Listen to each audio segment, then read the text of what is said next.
whom you have sent. யோவான் 17:3. உண்மையான ஒரே கடவுளாகிய உம்மையும் நீர் அனுப்பிய இயேசு கிறிஸ்துவையும் அறிவதே நிலை வாழ்வு. கிறிஸ்து வழங்கும் வாழ்வு தரும் நற்செய்தி. கிறிஸ்துவே உமக்கு புகழ். இயேசுவில் அன்பான சகோதர சகோதரி, அன்பான தொலைக்காட்சி விசுவாசிகளே, the glory of God is man fully alive, but the life of man is the vision of God.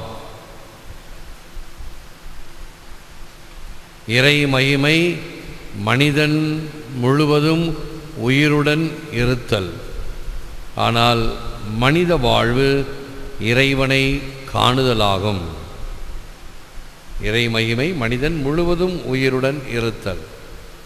மனிதனுக்கு கொடுக்கப்படுகின்ற பல வகையான திறமைகள்,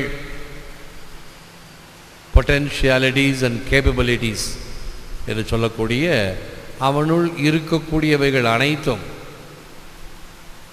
உயிருடன் இருக்க வேண்டும், துடிப்புடன் இருக்க வேண்டும். இப்பொழுது அடிக்கடி செய்தித்தாட்களில் பார்க்கலாம், மூளை சாவு, பிரெயின் டெத். ஆக மூளை சாவு, ஆனால் மற்ற அவயங்கள் எல்லாம் நன்றாக இருக்கின்றன, இயங்குகின்றன, எந்த குறையும் கிடையாது. அப்படிப்பட்டவர்கள் என்ன செய்கிறார்கள்? உடனே தங்களுடைய உறுப்புகளை பிறருக்கு தானமாக கொடுக்கின்றார்கள்.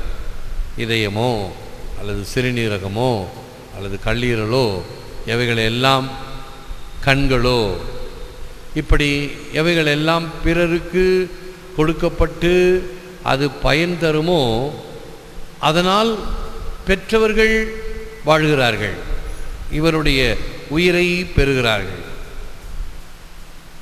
ஆக இறைவன் நமக்கு கொடுத்திருக்கின்ற பல வகையானவைகள். ஆகவே மனிதன் இறந்ததும் உடனே அவனுடைய நாடி அடங்கிவிடும். ஆனால் ஒவ்வொரு உறுப்பாக அது நிற்பதற்கு, இயக்கத்திலிருந்து நிற்பதற்கு நேரமாகும். ஆகவேதான் இறந்தவர்களுடைய உடலை தொட்டு பார்த்தால் இன்னும் ஒரு 3 மணி நேரத்துக்கு அது அந்த சூடு இருக்கும், பிறகுதான் அது ஜில்லிட்டு போகும். ஆக இறை மகிமை மனிதன் முழுவதும் உயிருடன் இருத்தல். ஆனால் மனித வாழ்வு இறைவனை காணுதலாகும். அதைத்தான் படைத்தான், படைப்பெல்லாம் மனுவுக்காக, மனுவை படைத்தான் தன்னை வணங்க. இந்த உலகம் அனைத்தும் நமக்காக, இறைவன் படைத்த படைப்புகள் எல்லாம். இவைகளை பெற்ற நாம் அந்த இறைவனுக்கு ஏற்புடையவர்களாக இறைவனை ஆராதனை செய்து, துதி செய்து, நன்றி கூறி மகிமைப்படுத்துபவர்களாக இருத்தல் வேண்டும். ஏனென்றால் அவரால் தான் நாம் இதை பெற்றிருக்கிறோம்.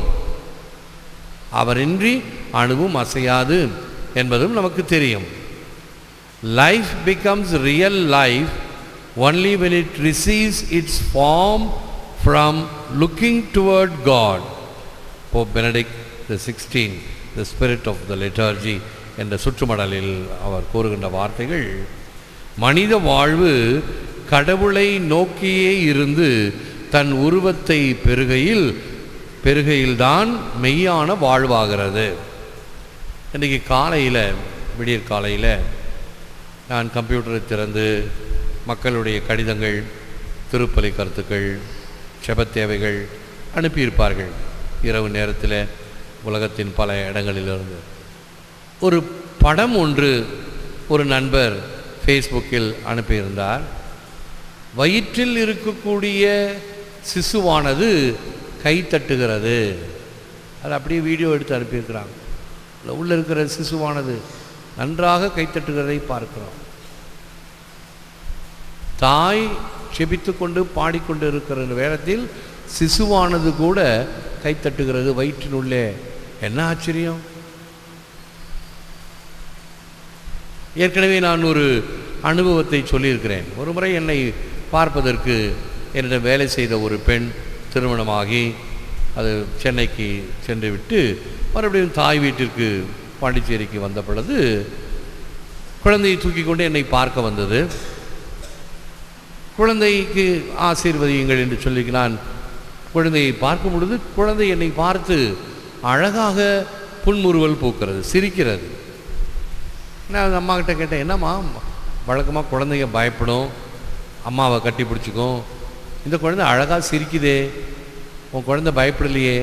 அப்போ அந்த அம்மா சொன்னாங்க, ஃபாதர், அம்மா வீட்டில் இருந்தேன், படிச்சதில் தான் இருந்தேன்.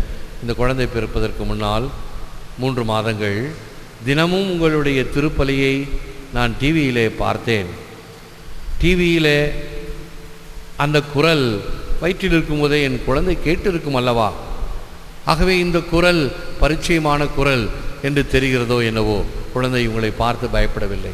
இருக்கலாம். ஆகவே தான் சொல்லுவார்கள், கர்ப்பமான பெண்கள் நல்ல படங்களை பார்க்க வேண்டும். குரங்கு, பேய், இது மாதிரி ஹாரர் இவைகளை பார்க்கக்கூடாது, அது சிசுவையும் தாக்கும் என்பதனால் சொல்லுவார்கள். ஆகவே மனித வாழ்வு கடவுளை நோக்கியே இருந்து தன் உருவத்தை பெறுகையில்தான் மெய்யான வாழ்வாகிறது. நாம் எல்லாம் கடவுளின் சாயலாக படைக்கப்பட்டிருக்கிறோம் என்பது நம்முடைய விசுவாசம். கடவுளுடைய சாயலிலே படைக்கப்பட்டவன் மனிதன். கடவுளுடைய அந்த நன்மைத்தனத்தை பெறுகிறான். நாம் பெற்றிருக்கக்கூடிய நன்மைத்தனமோ, சிறப்பான தன்மைகளோ, சிறந்த பல வகையான தகுதிகளோ, இவைகளெல்லாம் இறைவனிடமிருந்து பெற்றுக்கொண்டவை. எவ்வாறு சூரியனிடமிருந்து நிலவு ஒளியை பெற்று அந்த ஒளியை நமக்கு கொடுக்கிறதோ, அதே போன்று இறைவனிடமிருந்து பெற்றுக்கொண்ட நாம் அதை பிறருக்கு கொடுக்க வேண்டும், கடமைப்பட்டிருக்கிறோம். செய்யும் செய்கையும் சிந்திக்கும் சிந்தையும் ஐயா நின்னது என்பது தாயுமானவர். செய்யும் செய்கையும் சிந்திக்கும் சிந்தையும், நான் செய்கின்ற செயல்கள், எண்ணுகின்ற எண்ணங்கள் ஐயா உன்னை பற்றியதாக இருத்தல் வேண்டும், இருக்கிறது. அப்பொழுது அது ஆசீர்வாதமிக்கதாக அமையும். எந்த புனிதரும் வாழ்வில் போராடாது விண்ணக முடியை அணிந்து கொள்வதில்லை. புனித ஜெரோம். விண்ணகத்தை சுதந்திரித்து கொள்ள வேண்டுமா? அல்லது இயேசுவை போல மகிமையான மகுடம் வேண்டுமா? இயேசுவை போல சிலுவையிலே அறையப்பட வேண்டும். அன்றும் இயேசு சொல்வது, தினம் தினம் இந்த சிலுவையை தூக்கி கொண்டு அவர் பின்னால் செல்ல வேண்டும். Walk behind me, take up your cross and follow me. உடைய சிலுவையை தூக்கி கொண்டு என்னை பின்செல் என்பது எவ்வளவு அறிவார்ந்தமான ஒரு அறிவுரை. Life must be dedicated to a destiny to have a meaning. Jose Ortega y Gasset என்ற அறிஞர், குறிக்கோள் இல்லாத வாழ்க்கை அர்த்தமற்றது. ஒவ்வொரு வாழ்விலும் ஒவ்வொரு நாளும் ஒரு குறிக்கோளோடு நாம் வாழ்வை வாழ வேண்டும். Celebrate your life, celebrate your days. வழக்கமாக நாம் திருநாட்களை கொண்டாடுகிறோம், அல்லது வீட்டில் ஏதாவது பெரிய விசேஷம் என்றால் கொண்டாடுகிறோம். திருமணமோ, முதல் நன்மையோ, அல்லது வேறு மங்களகரமான நிகழ்ச்சிகளோ, அல்லது வீட்டுக்குரிய கிரகப்பிரவேசம், வாசற்படி வைத்தல், இப்படி நிகழ்ச்சிகளை கொண்டாடுகிறோம். அன்றைக்கு சிறப்பாக நாம் ஜெபத்தை ஏறெடுக்கிறோம். மற்ற நாட்கள் சாதாரண நாட்கள். ஒவ்வொரு நாளும் இறைவன் நமக்கு கொடுக்கின்ற ஒரு கொடை. ஆகவே தான் ஆங்கிலத்தில் சொல்லப்படுகின்ற the present time is a present given by God. 2 வார்த்தையும் பாருங்கள். present time is a present. அது கடவுள் கொடுக்கின்ற கொடை. அதை நாம் ஏற்று வாழ்தல் வேண்டும். Gospel is the expression of the liberating happiness.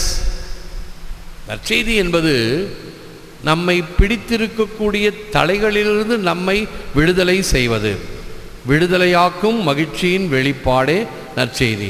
உங்களுக்கு ஒரு அருமையான ஒரு உதாரணத்தை என்னுடைய மறைவுரையிலே அவ்வப்போது சொல்வது உண்டு.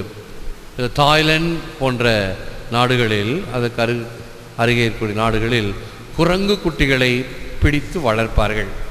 இல்லை, 2 வகை உண்டு. குரங்கு குட்டிகளை பிடிப்பதற்கே ஒரு டெக்னிக் இருக்குது.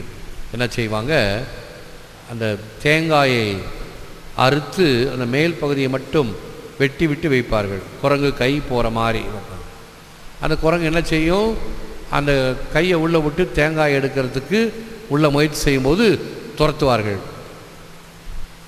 புத்திசாலியாக இருந்தால் என்ன செய்யணும், தேங்காய் போட்டும் நான் தப்பிச்சுக்கலான்னு செய்யலாமல்லவா, செய்யாது. அந்த தேங்காயை தூக்கிக்கிட்டே ஓடும்.